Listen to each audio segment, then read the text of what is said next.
गुड़िया सन्नाटे की पुड़िया, जाने कब से टुक टुक दरवाजे को देख रही है। यूं लगता है इसके दम से दाएं बाएं हैरानी के चश्मे फूट के बह निकले हैं।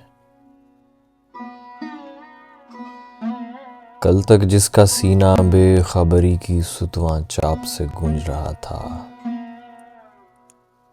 आज इसके अंदर एक सांसें लेती दुनिया खैर व शर के हंगामों से हट कर भी आबाद हुई है। इस दुनिया की खातिर अब कुछ मौसम शायद नए बनेंगे और ताजीमन सतयुग के रथ चलते चलते एक पहर तक रुके रहेंगे।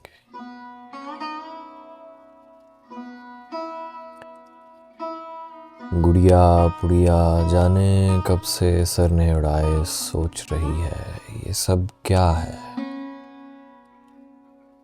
बेमानी छोटे दिन और लायानी सी लंबी रातें, दूर दूर तक गर्द उड़ाती जंगली ख्वाहिश की मुंजोरी,